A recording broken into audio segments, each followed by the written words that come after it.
Good morning. I'm delighted to see so many of you here at our 4th Surrey Rural Conference. This year is a record for us, with over 120 people attending. I'm sure this has nothing to do with me opening this conference, but more to do with Michael Gove, who will shortly be delivering the keynote speech. Well, I hope he does get it. We are so fortunate to have Michael, and I'm sure he will be inspirational, talking about a subject that he feels so passionate about.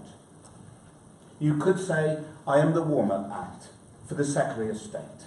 And what I would like to do is to set the scene for the day. Surrey is a fantastic... I should have used this, shouldn't I? Surrey is a fantastic place to live, and we do so much to protect our environment. And I hope the conference will reinforce the excellent work that everyone does and the opportunities for the future. Surrey's beautiful environment is a key part of what makes it a wonderful place to live, and the desirability of its environment is linked so closely with continued prosperity. Here are just a few facts that justify our county's enormous appeal. 22% of our land is covered in woodland, and in fact we are the most wooded county in England.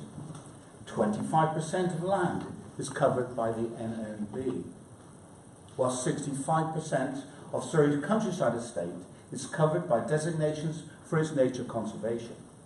75% of our land is classified as rural, and our heartland and wetland habitats are of national importance. And we can boast over 1,000 rural businesses, including farms, vineyards, fisheries, not to mention tourism. And I'm delighted that so many of these Surrey businesses are here today, and welcome to you. The County Council is responsible for a sizable chunk of this landscape, owning 6,500 acres, and have an access agreements with the private landowners for a further 3,500.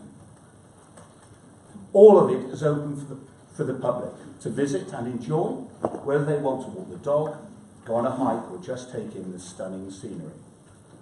Looking back to 2013, when I was asked by David Hodge to take on responsibility for the environment, for the countryside, for the county of Surrey, I have to be honest and say my knowledge of this area couldn't be classified as comprehensive.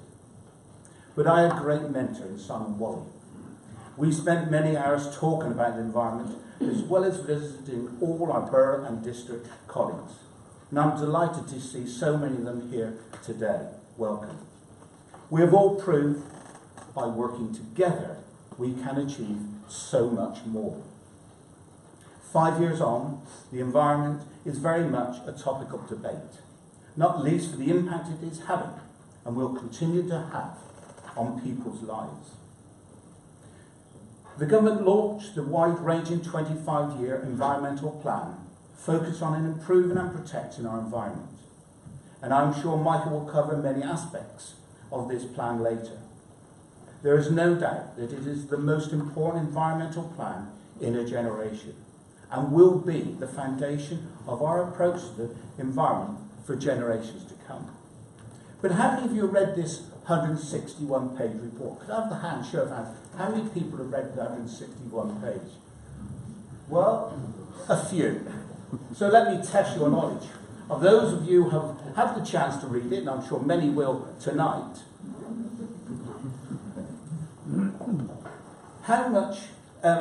which words were used in the most frequently? Well, water was mentioned 225 times, soil 165 times, natural capital 90, trees 85, biodiversity 46, and plastics 160. And it was the plastics that stole the show when the plan was launched in January.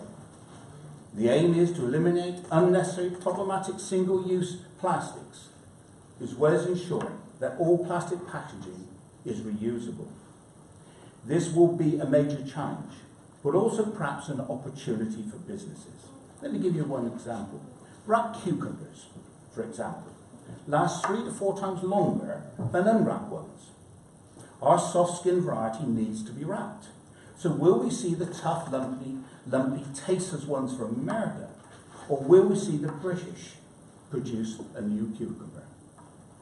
In March, the County Council supported a motion to take action on single-use plastics, and work is taking place to develop a strategy this year, and practical steps have already been taken. We'll be working with our borough and district colleagues to develop a strategy for the whole of the county. And I want to see the government bring forward the date for eradicating single-use plastics from 2042. Every day we delay will damage our environment. The environment underpins our well-being and prosperity. In fact, many health professionals have adopted a practice known as green prescribing, which could even be described as the natural health service. It's about helping people, young and older, to enjoy the many... I've got this out of... Sorry, that's better. That's wrong. I knew this would happen. That's better. It's about helping people, young and older, to enjoy the many health and social benefits of the natural environment, whether that's through gardening, conservation, care farms, green gyms, or volunteering in the countryside. I have no doubt that we all support this and want to see people of all ages and backgrounds use, enjoy, and benefit from the countryside. I'm delighted that Surrey County Council is developing plans alongside our partners to make 2019 a year of action by working to educate and help children and young people from all backgrounds to engage with nature and understand the environment. We will also look to focus on improving people's health and well-being by using green spaces. And this will include working with the mental health services. God, this is... Oops. Oops, it's died. Oh, I want the plastic. That's it. Pollution targets form a key part of the government's 25-year plan. And air quality is an issue that worries many of our residents. We are working with our district and borough colleagues and DEFRA to develop a strategy, including actions and measures that will improve the air we breathe. We will do all we can to play our part in helping to meet the government's aims and objectives. But perhaps what I should say, we should do all we can to improve the health and well-being of our residents. And solutions are needed, with over 40,000 people dying prematurely, partly due to levels of particulates and nitrous oxide. We need to work together to find solutions.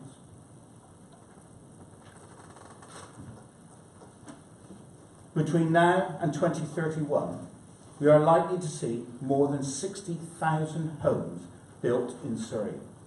Yes, 60,000, which will fuel a population increase of over 100,000. New homes are essential, particularly for the young so they can buy them or rent them, but also for the country's continued prosperity. However, we must still protect the environment and the quality of life for all our residents, and seek to put the environment at the heart of planning and development. What the report calls the environment net gains principle. The current planning system should provide biodiversity net gains where possible. It is the government's desire to strengthen this requirement, and this is going to be quite a challenge for us all.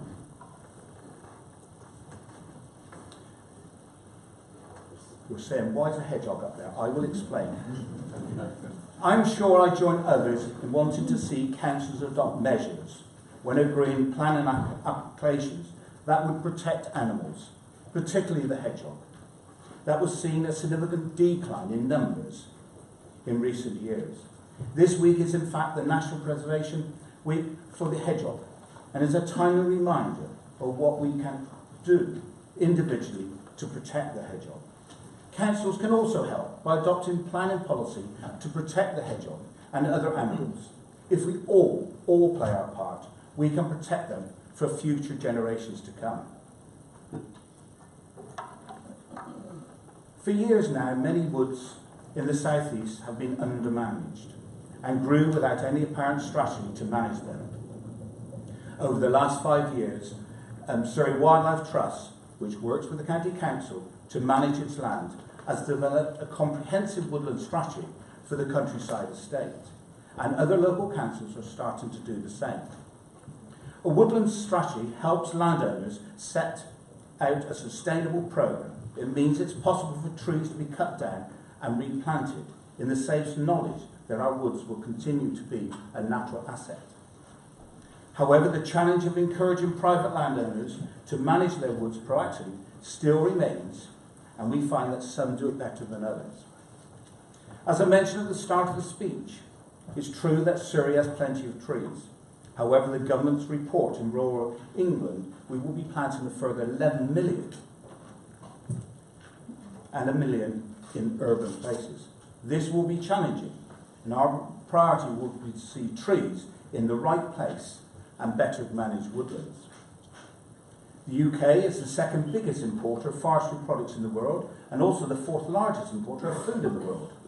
But surely there are opportunities there for businesses in Surrey to reduce this dependency on imports and the benefits, and perhaps that of the county and country. Nevertheless, this will be a challenge. You now no doubt picked up that I've highlighted quite a few challenges for us. So now let's see some successes, Surrey successes. Surrey has come a long way since Simon Wally and I first launched the Surrey Countryside and Rural Enterprise Forum in 2014, with the objective of working together to make a difference. And haven't we seen a significant improvement in rural Surrey these last 4 years? Surrey Hills Enterprises has just started out on its journey, and today it has organised this fabulous conference.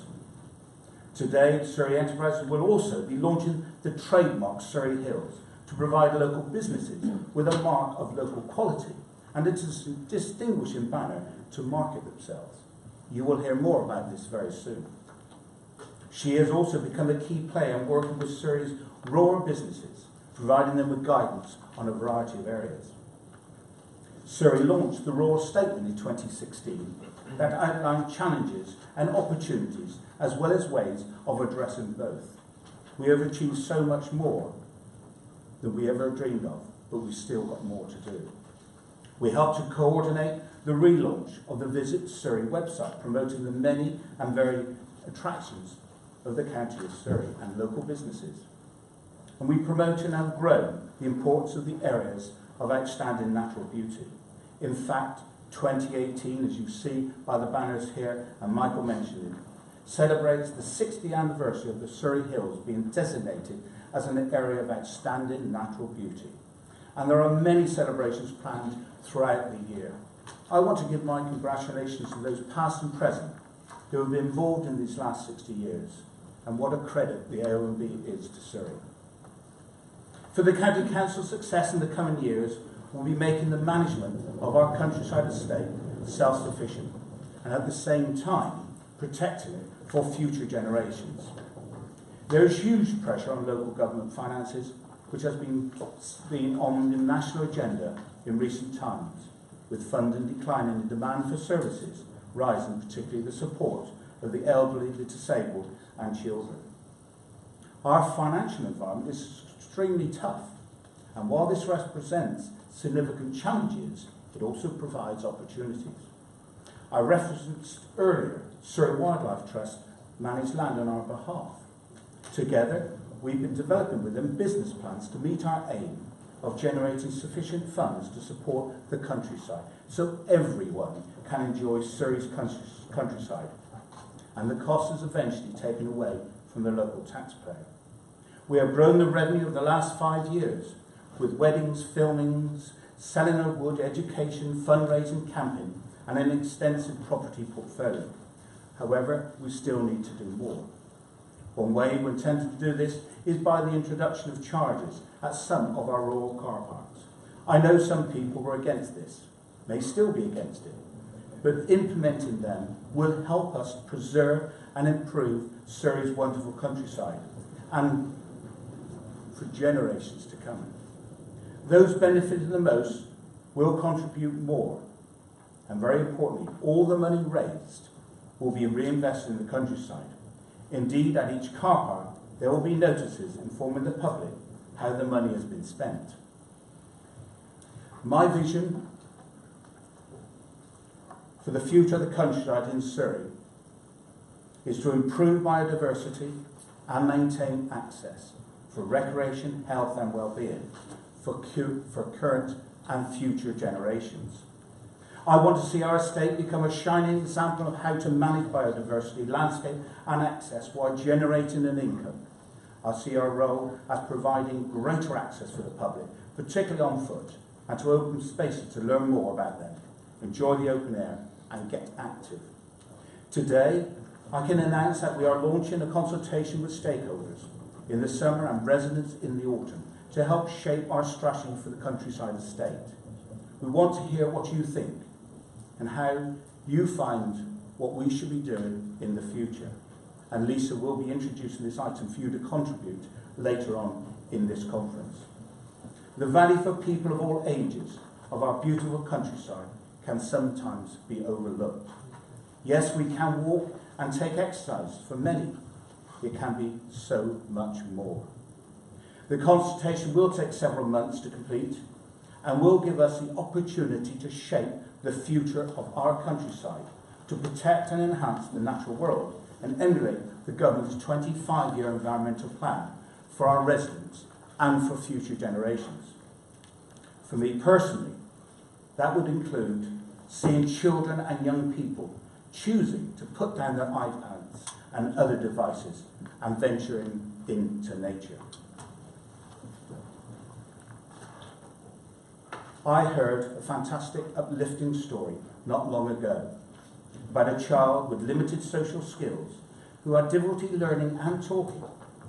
He visited the countryside with his new teacher, looked at the trees, went over to one of them and hugged it. And for the first time, he started to engage with his teacher. This unlocked the child's confidence and was a key to his development.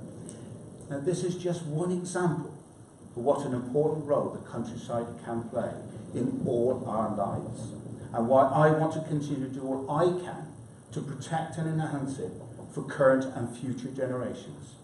It can give so much to us all, and in so many different ways. Thank you.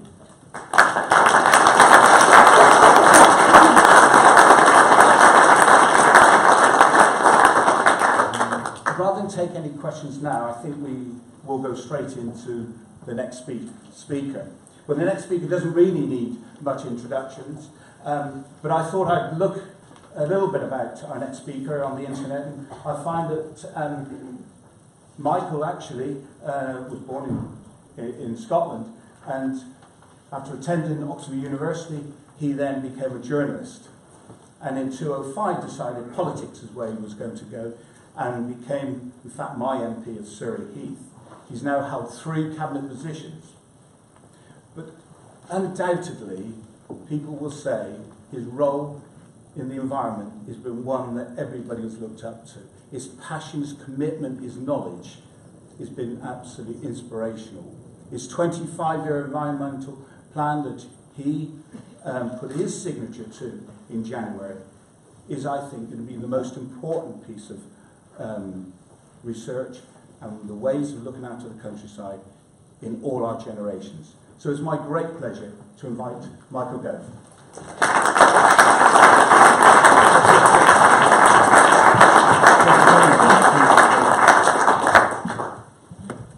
Thank you. I just need to get myself a glass of water, if that's okay. Well, it's a huge pleasure to be here. Very, very grateful to Surrey County Council and all its partners for helping to organise this conference today. William Wordsworth said, the child is the father of the man. And of course what he meant is that the environment in which we grow up shapes our attitudes in adult life. Mike is a son of the West Country. I'm a child of Scotland. Both of us grew up in parts of the United Kingdom which are breathtaking and beautiful, and both of us were imbued from our earliest years with a love of the natural world. I grew up in Aberdeen with the North Sea in front of me and the Cairngorms at my back. It was a very, very fortunate place to be born and to grow up, And it gave me, as growing up in the West Country, gave Mike a special appreciation of what this country, what our United Kingdom boasts in terms of natural beauty and biodiversity. And of course, now that I find myself as Member of Parliament for Surrey Heath and Environment Secretary, inevitably I'm influenced by my upbringing, influenced by my childhood influences, and also in particular, I want to ensure that the children in the constituency that I represent and the next generation, whom it's my obligation as a government minister to think of, also grow up in a country and in a community that values the natural world, that cherishes biodiversity, and that wants to hand on to succeeding generations an enhanced inheritance. And if I think of my own particular constituency, from end to end, it's shaped and bounded by areas of outstanding natural beauty and huge scientific importance. So Chobham, which is part of the county division that Mike represents at Surrey County Council, and where I'm being privileged to live, has in Chobham Common an outstanding site of special scientific interest, which matters hugely, not just to those of us who live in and around it, but also matters to all of us as residents not just of Surrey, but of the United Kingdom. Because it is a significant area which, in terms of lowland heath, has a habitat rare in the UK, rare in the EU, and rare worldwide, which provides a home for ground nesting birds and for other forms of wildlife that simply don't have as attractive or secure a habitat anywhere else in the UK. It's also the case that at the other end of my constituency, as I leave the village of Tongham and drive up onto the Hog's Back and head south towards Elsted, there is a beautiful vista that opens up in front of me, the Surrey Hills, and that beautiful vista, which has the capacity to lift the heart at the beginning or at the end of every day, is something which is wrapped up with the landscape, the geography, and the history of this county. And it's impossible to spend any time traversing Surrey in all its richness and diversity without marvelling at the fact that so close to London, we have so much to celebrate. And one of the reasons that we have cause to celebrate is because of the wise decisions of previous politicians in making sure that the environment could be protected. The areas of outstanding natural beauty, which were a consequence of post-war decisions to make sure that there were certain parts of our country that would not and should not be open to development.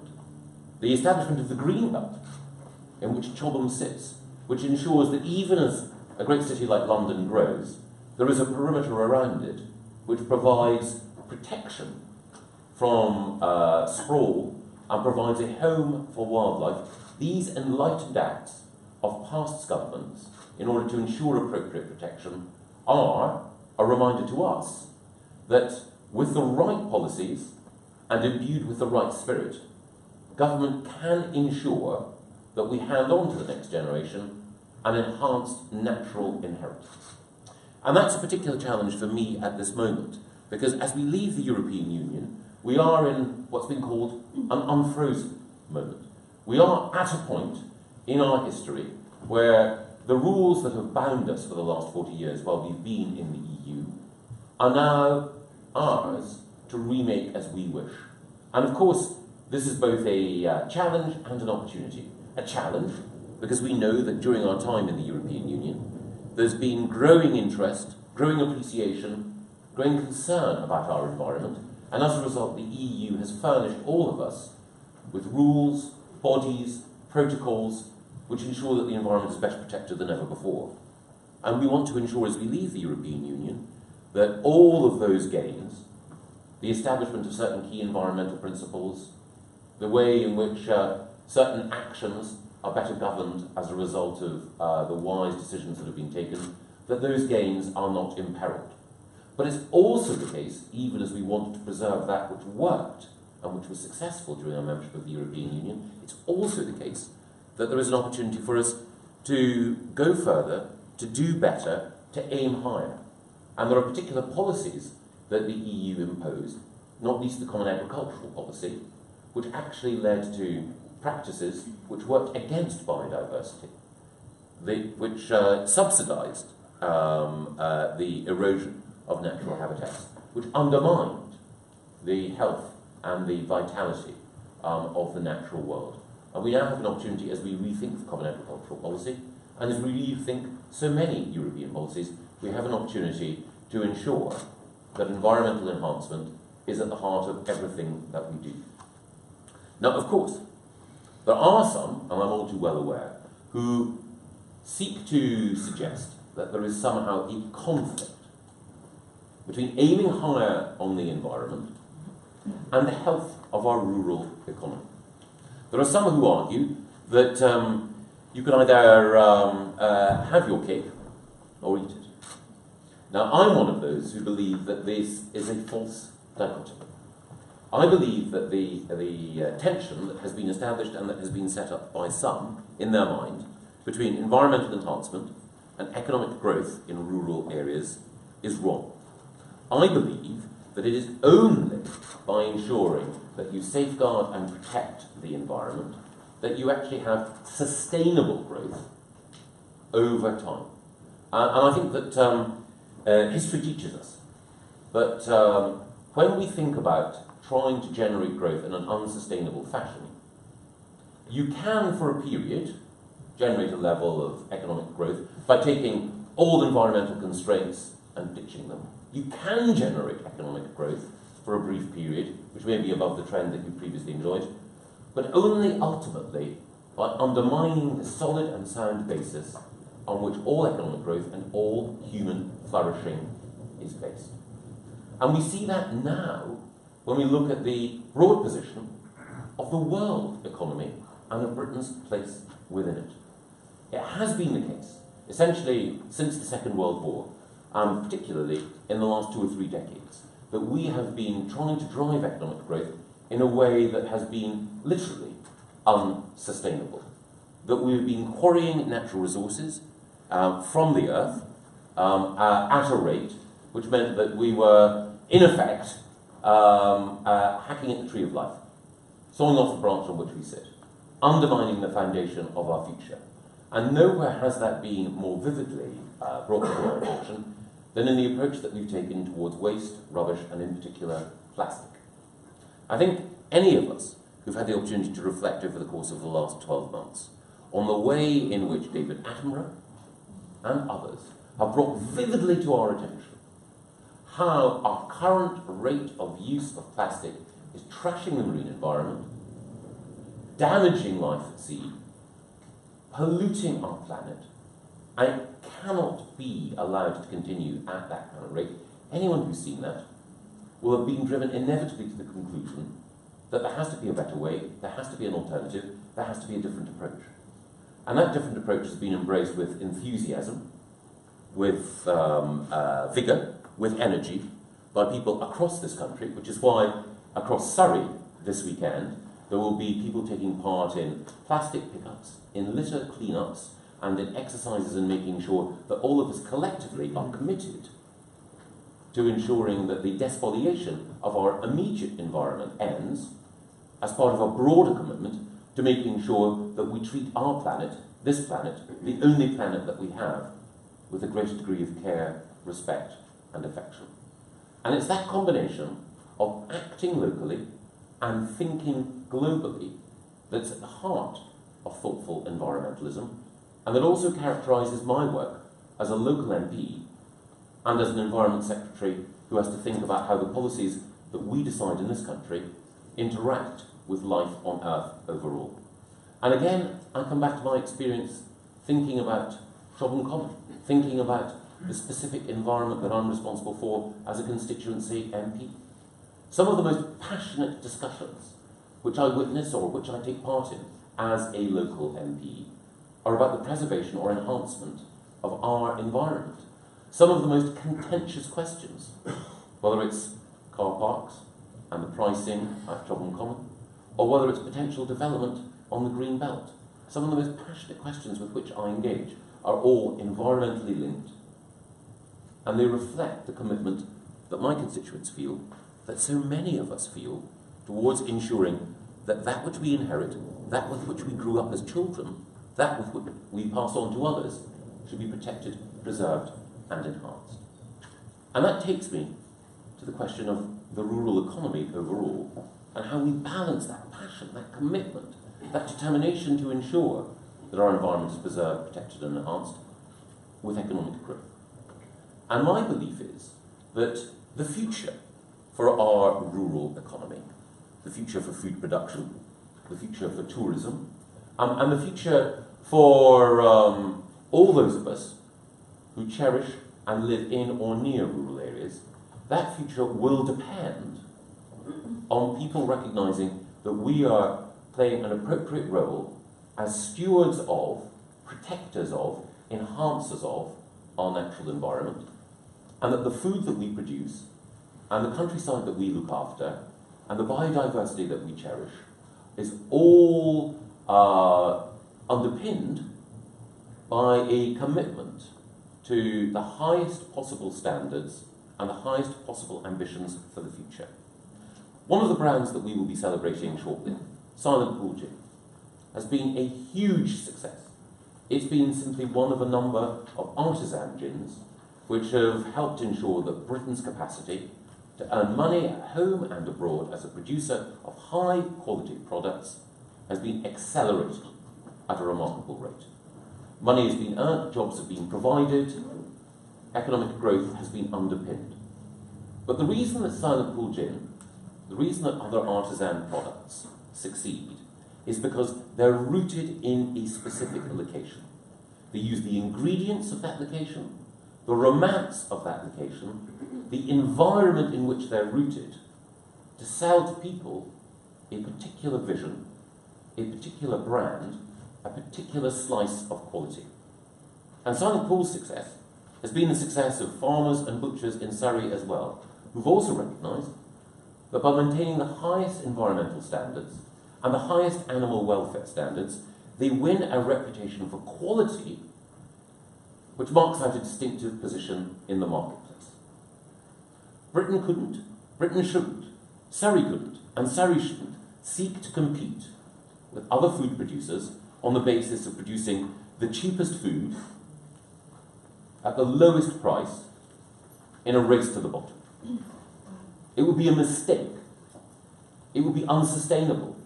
And ultimately, it would be economically counterproductive. If, however, and this is where success that's being celebrated today shows us the way, we say that in this country, we produce food to the highest standards, with the most profound respect for the environment, location, and landscape. And we do so also with an awareness that animal welfare standards are not a nice to have, they're essential. And we do so with a recognition that the environment in which we operate is not just a picturesque backdrop, but integral to how we see our lives and how we live our business. If we do that, then people who are looking in a crowded marketplace for quality and considering in a clamorous world how important commitment is, will seek our products out. And it's by aiming higher that we will secure, for Surrey's rural economy, for those who work in it and those who are employed, a more sustainable future. So the tension that some argue exists necessarily between environmental enhancement and sustainable economic growth is not a tension. They are two forces working as one in order to ensure that we can provide the next generation, the children who are our first responsibility, with more opportunities, opportunities to enjoy natural beauty, opportunities to wonder anew at the richness of nature, but also opportunities to have fulfilling economic futures in a sustainable and long-lasting economy in a world which will increasingly reward those who are ambitious, altruistic, and determined to aim higher. And one of the reasons why this conference today is so important is that there will be a tendency, there often is, to assume that environmental enhancement is someone else's business, that the rural economy is someone else's affair. But as I said earlier, right at the very beginning of my remarks, all of us, if we reflect on our childhoods, on our adolescence, will recognise that we've depended on others. The child depends on its parents. As we grow, we depend on the wisdom of older generations to show us the way forward. In the same way, all of us depend on a shared understanding that the divide between urban and rural, between environmentalist and farmer, between respect for nature and economic growth, is an artificial, corrupting and damaging divide. It's by bringing urban and rural together in a shared sense of commitment to the country as a whole. It's by making environmentalists and farmers part of one army determined to ensure that our countryside is preserved and enhanced for the future. It's by making sure that when we think of nature and we think of man, that we love not one the less or the more, but we regard man and nature as indivisible. It's when we think in that way, it's when we bring together, it's when we unify, it's when we're more optimistic, that we're then capable of achieving great things. Surrey County Council has achieved great things in the past. I know that Mike and David want to achieve great things in the future. And with all the partners in this room, I'm convinced we can. And that's why it's a pleasure to be here today. And I want to congratulate everyone who's played a part in helping to organise this conference and in celebrating the businesses whose unique contribution to our local economy we'll have a chance to recognise in just a few minutes' time. Thank you all very much. Thank you.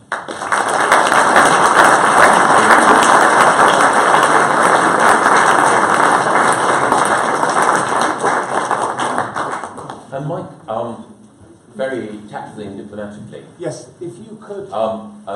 Managed to, what's the word?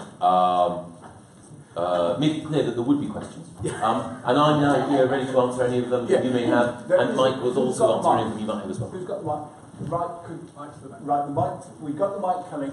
Now, what I would ask you to do is give your name and organisation, and then Michael will invite you to speak, rather than somebody out there. Michael will control those that are going to ask questions. I'll leave you, Michael. Thank you.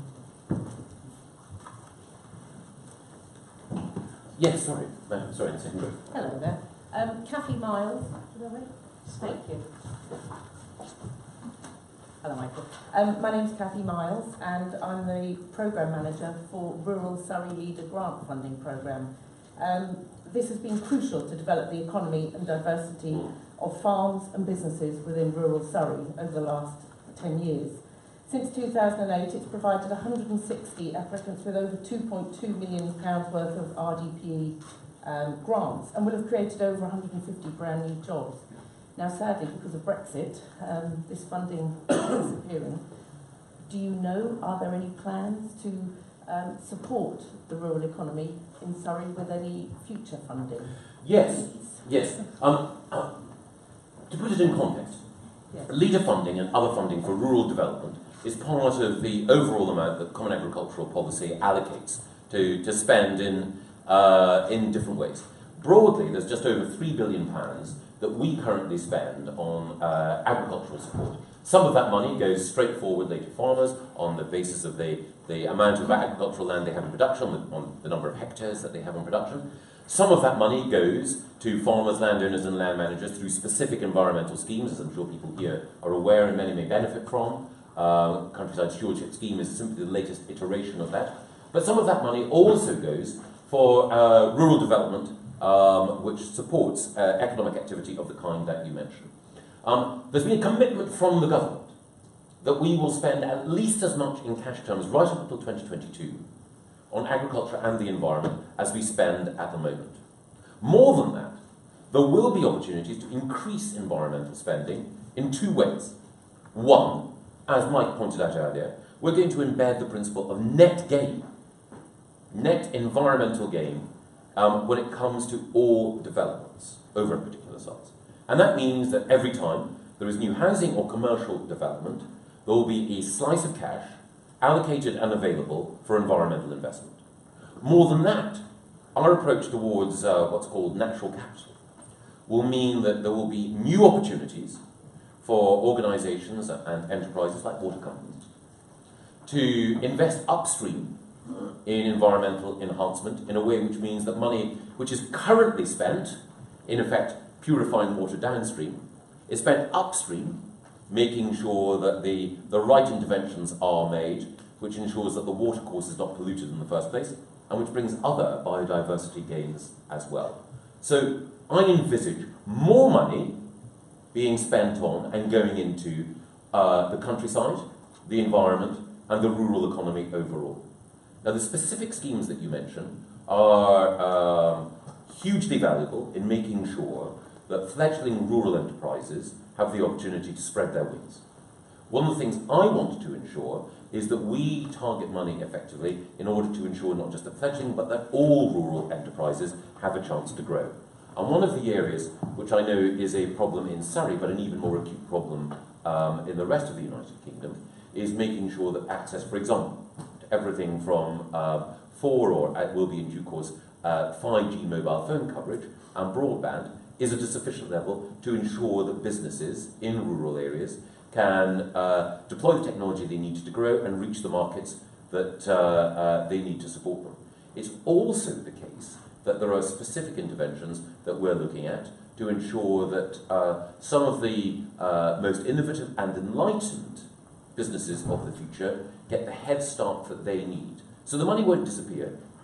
The scheme that currently exists will be changed, but my commitment and this government's commitment to making sure that economic growth is spread across the country, but that economic growth is also operating hand in hand with a commitment to making sure that our environment is enhanced. That commitment is essential, central to our vision for the future. So, thank you.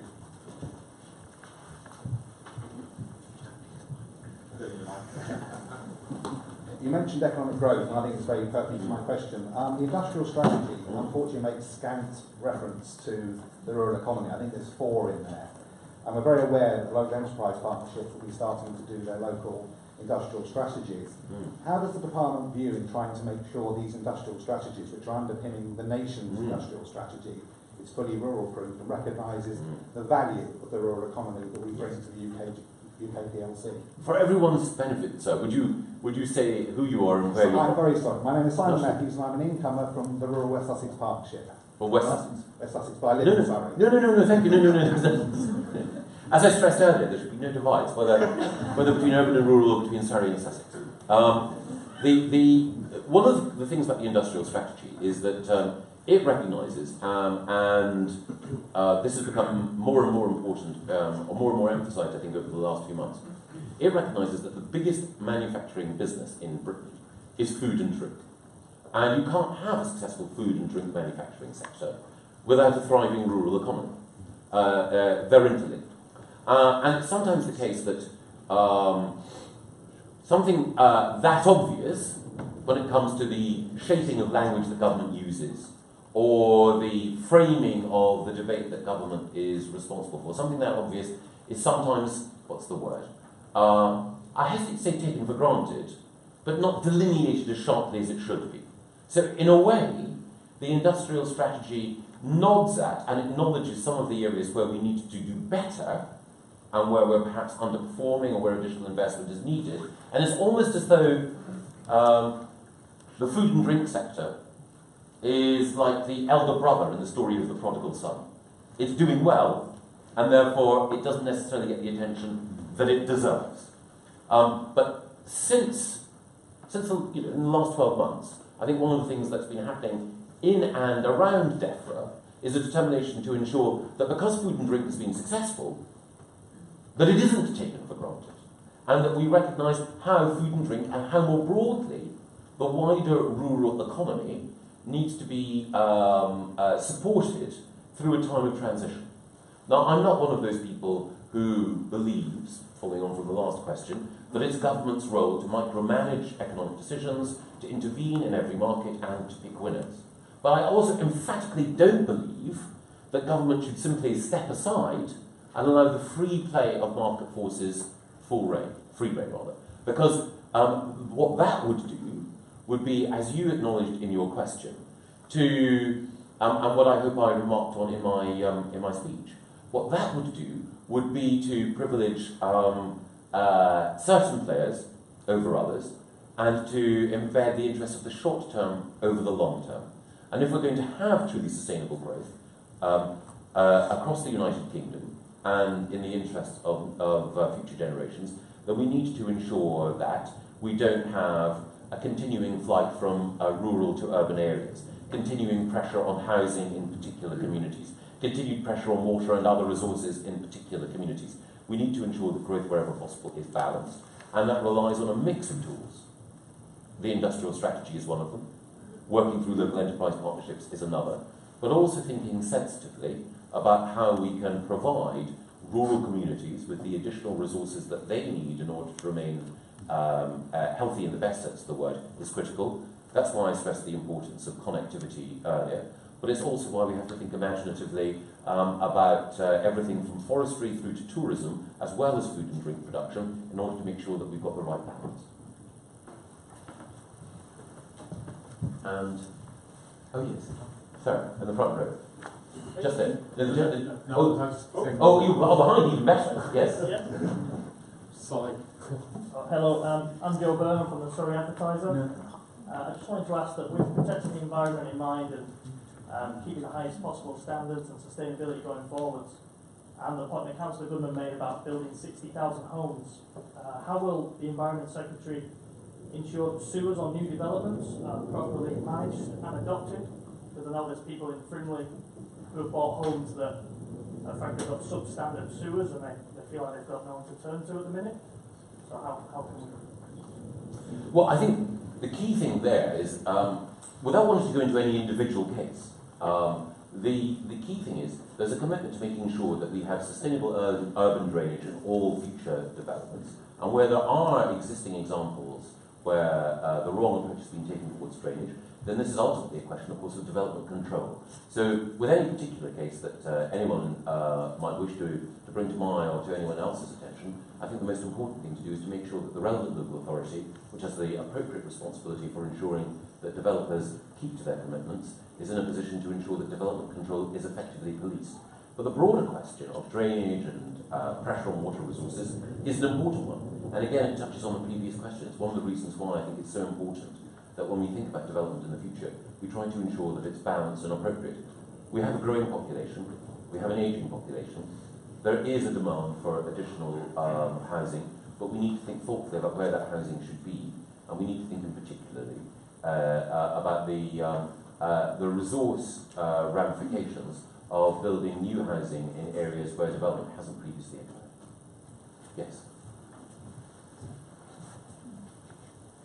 Thank you, Michael. My name is Helen Crack, and I am a county councillor. I serve with Michael on the cabinet at County Hall, and my responsibility at the moment is health. In fact, I was in this hall yesterday, and we were talking about the wider determinants of health.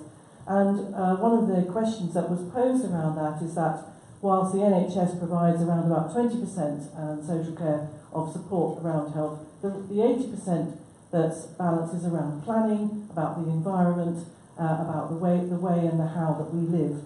I wanted to know from you how important you feel having open countryside and access to countryside for our ageing population, for our younger population, is in the future to keep those people healthy and out of hospital and long living. It's critically important. Yesterday in the Evening Standard, there was an article by a chap called Rowan Silver, who used to be one of George Osborne's advisors, about a book that's recently published in America called The Nature Cure. And it makes the point that the more connected we are with nature, the closer we are to the natural world, physically and mentally, the healthier we are. There's a direct relationship between our roots. We're part of nature, is the first thing. The divide between man and nature, as I mentioned earlier, is an artificial and corrupting one. We are a species like any other.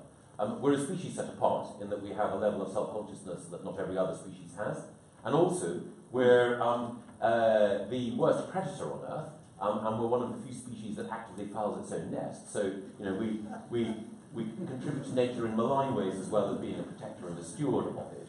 But critically, we're part of nature. And when we're disconnected from nature, the evidence, as this book and other work shows, the evidence is that it has a destructive impact on our mental health and our broader well-being. And it also has an impact on our physical health as well. And that's why enlightened developers in the past have recognised that if you're thinking about the growth and expansion of cities, then you need parkland, you need urban trees, and you need, of course, to have a green belt or a perimeter which limits urban sprawl. All of these are integral to healthy and balanced communities and healthy and balanced individuals within them. More broadly, of course, as well, there is a direct link between the health of our environment and human health. You can see it in issues like air quality. It's the third or fourth biggest public health problem that we have after heart disease, cancer and obesity. And one of the reasons why we have an air quality problem is because of the way in which petrol and diesel engines pump particular chemicals into the air, the way in which wood and coal burning generates little pieces of particulate matter in the atmosphere, the way in which certain intensive agricultural practices generate ammonia and other substances which contribute to poor air quality, to pollution, and to compromised health. Similarly, when it comes to agriculture, there is a linkage between food that's grown in a healthy and thoughtful fashion and the way in which human health is enhanced as a consequence. So you're absolutely right. You can't separate human health and the health of the planet. The two are inextricably linked. And that's one of the reasons why our consultation on the future of funding agriculture and the future of food and the future of farming was called Health and Harmony, because the health of our natural environment and the health of the food we eat shouldn't be seen in tension, they have to be seen in harmony. Just one more question, Michael. All right. Yes, Lavinia at the back. Sorry. Thank you very much indeed, Michael. Is this on? Is this on? Yes. Lavinia Seeley, Chairman of the Surrey Countryside Partnerships, but also a resident of Trom and long-term interest in the countryside, and I used to do Mike's job and Helen's job previously, along with Rob Fairbanks there. So, Michael, first of all, thank you very much indeed for an amazingly good speech, showing the huge complexities that there are in trying to protect the countryside and also maintain the rural economy. I think my question is, how will you get your colleagues in the Cabinet to agree to the hierarchy of policy that is needed to follow what you've outlined this morning? In other words, something that is sustainable locally, that protects our environment, but at the same time doesn't allow much needed housing and development to ride roughshod over things. And secondly, along with that, not quite so much in your control, but how can we have enough local resources to look after our little bits of countryside, which in a sense you've referred to in the child going to school and so on, because it's not just the honeypots in Surrey, it's our little local bits of countryside that are important to us when we're young through to when we're old. I think you're absolutely right to raise those two very important issues, Lavinia. The first, I think one of the ways in which we can ensure that the Cabinet, the government overall, Parliament recognises the importance of these issues is by all of us working together to remind those who are elected officials of their responsibility to future generations. That, I think, is at the heart of the environmental case. And I think that most of my colleagues know that.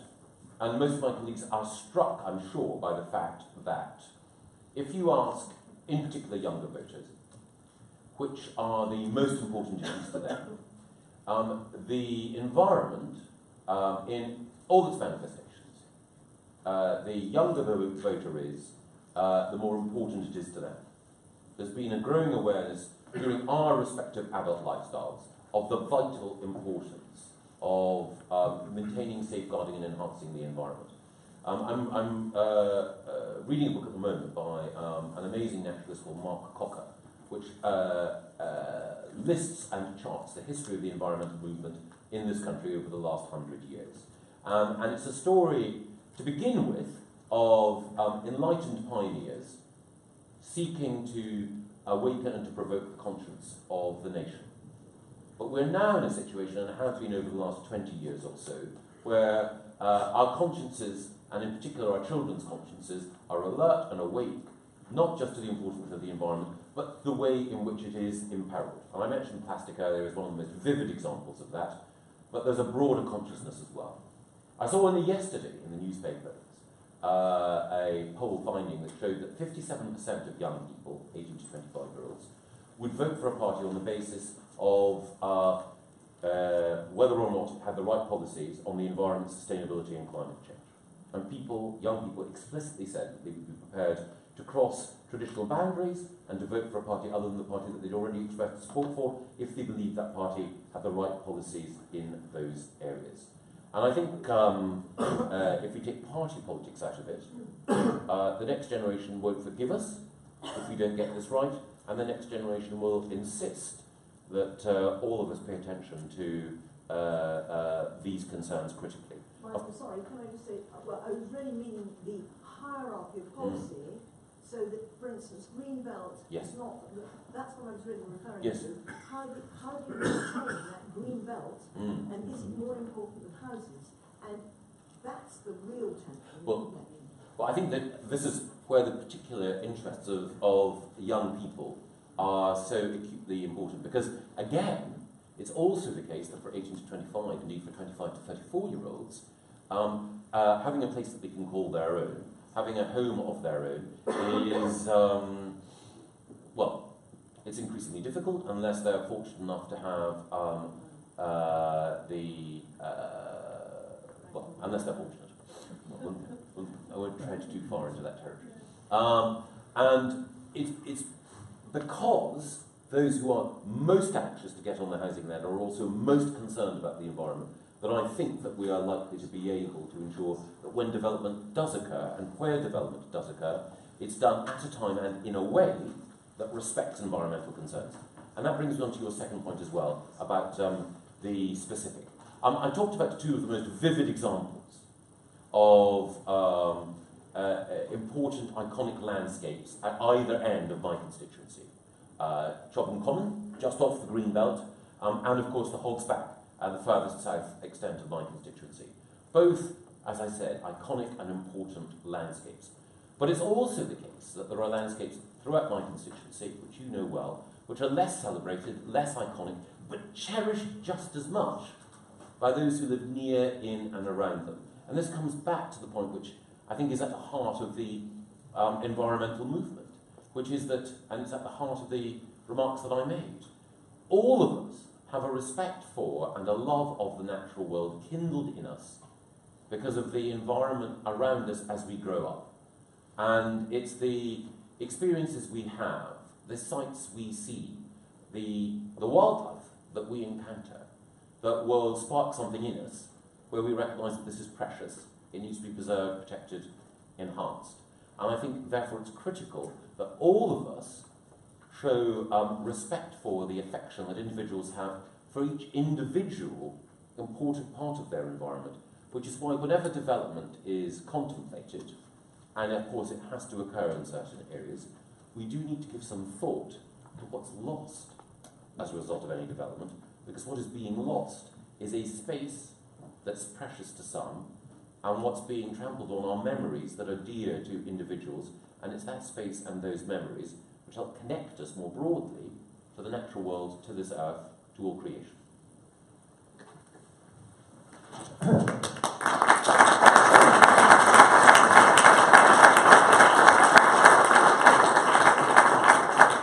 Thank you very much, Michael. It's wonderful to have a Secretary of State who is not only obviously completely in command of his brief, but absolutely passionate about it. And I think that's a real challenge for us all to manage to match that sort of level of knowledge and enthusiasm in all that we do. I hope we can stay on for a little bit with us. We've got a few awards of our trademark coming up, And I'll invite Wendy Varco, who's our Executive Director for Surrey Rural Enterprises, and also Anne Moriarty, who has really inspired the Surrey Hills Board with the concept of actually having an award that really celebrates the quality that is becoming synonymous with Surrey's rural businesses. So perhaps they could both come up and introduce the subject, and then we'll have our award ceremony from there. Thank you. Oh yes, of course. Yes, absolutely. Thank you very much indeed. Thank you. Well, Surrey Hills Enterprises is really proud to be launching this morning the trademark Surrey Hills, and it absolutely is about supporting Surrey's rural businesses and celebrating those businesses of high quality that are stimulating the rural economy, but also connecting back with the local environment. I should say that we are a proud part of the family of Surrey Hills, with the Surrey Hills Board, Surrey Hills Society and Surrey Hills Trust Fund. But I should also say that Surrey Hills has the potential to make a significant contribution to Surrey's rural economy. 25% of Surrey is designated as an area of outstanding natural beauty. But if you take that 6 mile hinterland, almost all is within the Surrey Hills area, apart from Secretary of State parts of your area. But we are also celebrating the 60th anniversary, which you heard earlier. It is really key and at the heart of the work that we do that we are supporting businesses and the rural environment. It's based on the inspiring and extraordinary rural businesses that reflect the distinct and special nature of the Surrey Hills. We do have the most amazing members, and we are going to be awarding some shortly. But other areas that we support our members include a marketing platform which the Surrey Hills trademark will be able to support. Very real practical support such as networking, working groups, coaching and mentoring, and supporting businesses to connect with other businesses. But I should emphasise that our members also understand that this is them also supporting the area back. It's a two-way commitment. Businesses benefiting and businesses supporting. That then is the magical combination.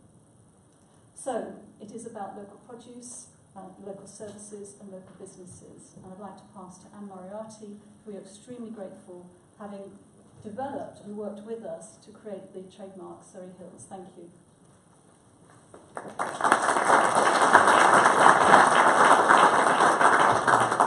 Thank you to the amazing Wendy. She's done a huge amount of work. It's lovely to see you all here today, and thank you so much for giving me the opportunity to introduce the trademark. We're all so blessed to live in such a beautiful area where Surrey Hills Enterprises has been working tirelessly for the past 5 years to support and promote local businesses who are committed to improved levels of sustainability, ethical responsibility and locality. And now it's timely to move forwards with the launch of the trademark. The trademark is a new accreditation, a mark of provenance and quality, designed to promote the very best that Surrey Hills has to offer in products and services. In marketing terms, it's every business owner's goal to set themselves apart, to promote their USP and target the widest possible audience. This simple and yet elegant mark, I think, will just do that. It is instantly recognisable. Wendy, thank you so much. A brand is about trust, quality and values. Consider how people regard other respected marks, such as the organic mark or the free range mark. The trademark has equal potential. It will convey commitment to sustainability, to sourcing and hiring locally, commitment to the environment, all with one brief glance from the consumer. And when the farmers of you out there take all that time to rear and care for their lamb in such a responsible and ethical manner, they want to ensure the customer is in absolutely no doubt as to the ethics and manner and that they brought that meat up and the quality of the meat, because it's all about trust. And that's what a brand is. It's about trust. These commitments and values are becoming increasingly important in today's market as consumers are turning away from mass production, from goods that have travelled thousands of miles and arrived to our shores with absolutely no nutritional value or very little, and certainly little flavour. And also, nobody wants all the unnecessary chemicals and drugs. The changes in the consumer's mentality is being met by a growing number of new, dynamic, entrepreneurial businesses with values and beliefs that no mass producer can match. They're leading a drive that is seeing more small businesses working and thriving in Britain than ever before. And these businesses need support. They really do. They need to be provided with new levels of respect and recognition for all that they work so hard to achieve. Irrespective of your views on Brexit, I think we can all agree that supporting local is important to us, as it is seriously important for the economy and for the future of Britain. The trademark will be awarded to members of Surrey Hills enterprises that share and champion our values.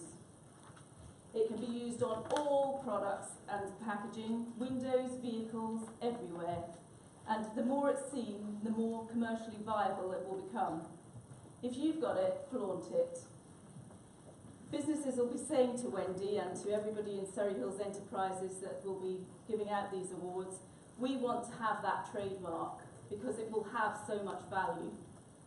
It's not just about recognition from the customer, but about trademark members supporting and promoting one another, and maybe sharing the costs of marketing platforms. It also demonstrates a support for the local area. There are many other benefits, and there are some membership brochures, I think, knocking around the room, which you should have a look at to see what those benefits are.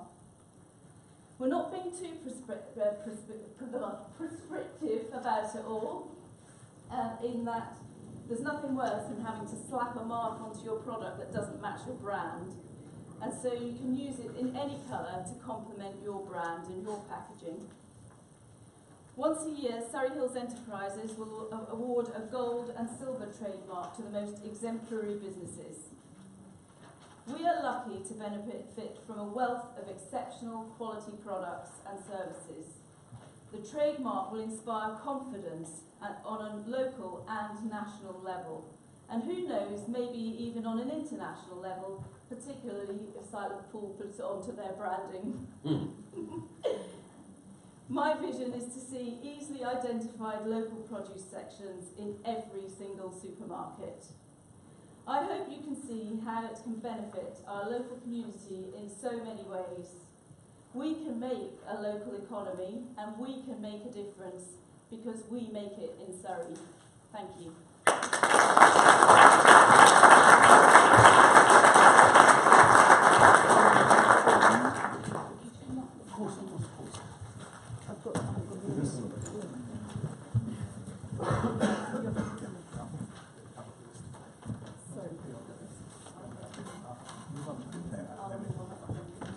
So we've got some awards that we'd like to now give out. We've got 9 awards to issue today. So if I call people up and they'll get their certificate from the Secretary of State, which is great, thank you. Please stay on the stage down this end and we'll try and get a photograph of everyone together as we finish it, if that's possible. Thank you very much. So we'll start, no particular order, I promise you this. Simon Taylor, Surrey Hills Butchers.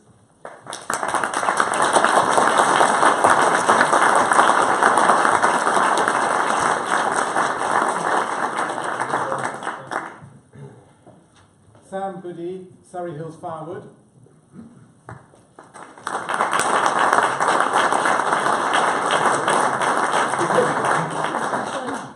We did get one for him, thank you. Thank you. Tim Metson, Coverwood Farm, I know he's here.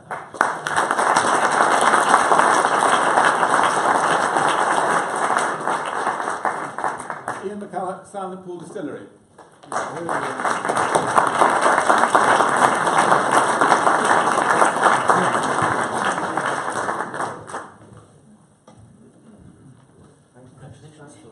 We also have 5 of our Surrey Hills vineyards. Chris White of Denbies.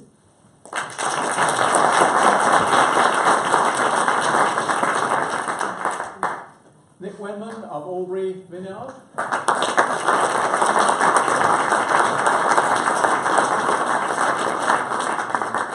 Mike Wagstaff from Greyfriars.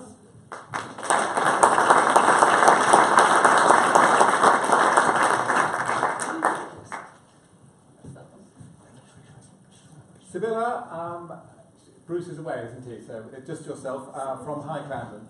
Sibylla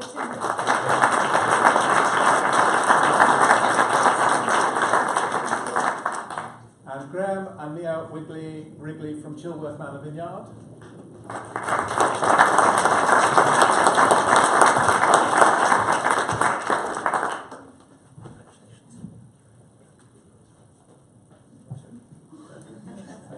Thank you very much, everyone. That was it's an amazing opportunity, and I'm delighted to see that the vineyards aren't all fighting with each other. It is remarkable, actually, how collaboration and support is the key to what we're trying to do with rural Surrey. And I'm delighted that we have all of these people here together, and they do support each other and work together with others too. So thank you very much, and again, a great thank you.